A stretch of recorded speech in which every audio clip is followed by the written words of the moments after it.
didn't expect to see you here. You know, the salon isn't until this evening. I'm just out having a walk in my grounds. Before then. Oh, you're not really certain what we're doing? Oh my dear. We are looking at the novel. Oh, you've not read any? Oh my goodness. The novel is the newest, absolutely newest, most fantastic literary genre to emerge in the past 100 years. So, where would we start? Well, unlike plays or poetry, the novel does not have its roots in classical literature. So there are no classical themes in the modern novel. The modern novel is 100% contemporary. It's very interesting because unlike plays or poetry, which often look at vast public subjects and themes, the novel is much more domestic. We see the novel in a domestic sphere in Laurence Sterne's work. We see domestic world in Richardson's Clarissa. We see the domestic and the private being made public, which is absolutely fascinating. The private world and the private thoughts of individuals, not the public machinations, not political, but private. And frankly, after the wars we've had, private things are pretty much the safest option these days. Art, ideas, music, these are all things that you are going to find at my salon tonight. We will have guests of literary men and women. Very interesting that we get women now. Don't see many women up until now, but now, because the novel is private and domestic, women have started writing them, and certainly women have been reading them. Oh, absolutely. The contemporary novel is very interested in women, both as subjects, like Pamela, or as readers, or even, and this you may find absolutely shocking, as writers. Women are writing for what is more or less, apart from the odd exception to the rule, the first time in history. They are the primary consumers and beginning to become the producers of these works.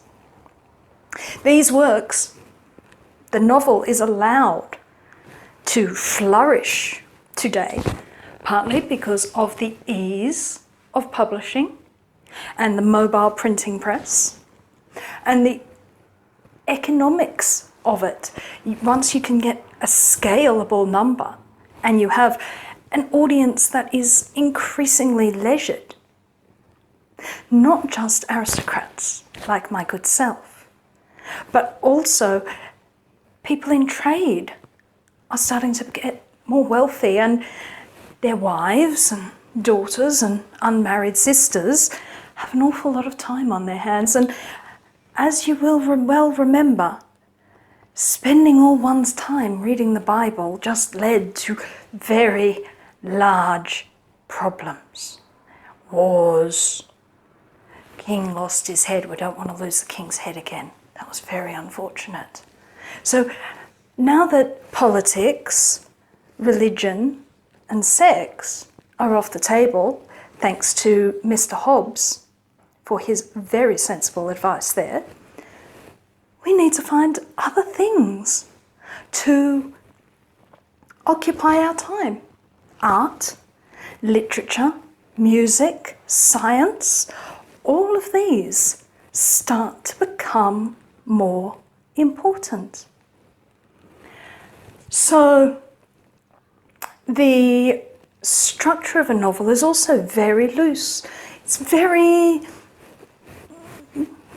capacious.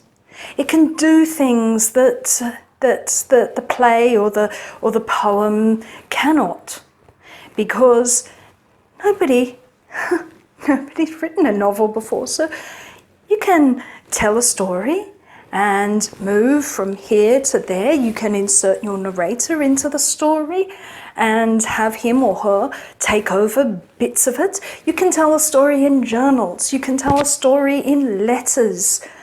It's very, very interesting. It's quite fun.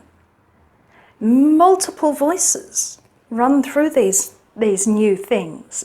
And so this makes it a very fascinating and interesting thing for writers to play with.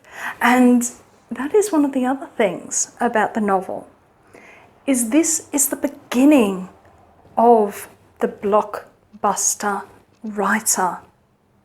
This is the beginning of writers being celebrities, much more than they previously had been.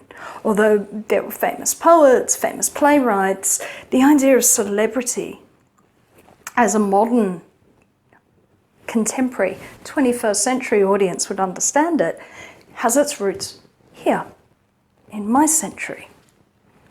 So something like Tom Jones is a bestseller. Something like someone like Laurence Sterne is an extremely famous man in his own time, even if he is less well known than he ought to be in the 21st century, that you should read him. And salons promote a form of reading and engaging with text that is still with audiences in the 21st century. Salons have music and beautiful things and ideas and celebrity writers. These were invitation only, highly exclusive, highly sought after events.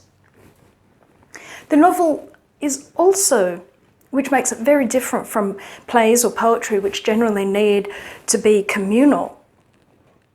Novel is also private and personal. You read it to yourself. You go to a salon for the communal, but the novel itself is something that you engage with privately, that you read privately, and that everybody has a different engagement with, which is again another fascinating development. We still go to the plays, we still go to the Italian opera, but in our private time, we read novels. Something that you, so far in the future, continue to do. Another aspect of the novel is that there is often a visible or self-aware narrator.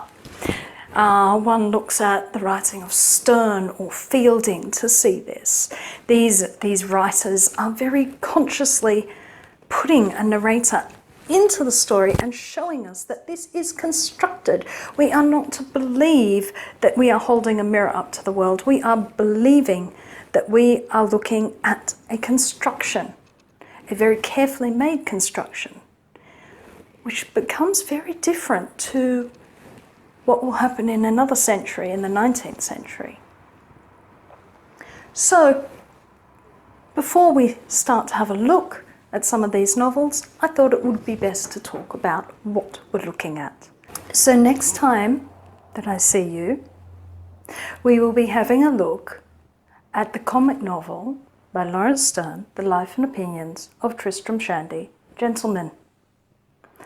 I hope to see you later on at my salon. Farewell.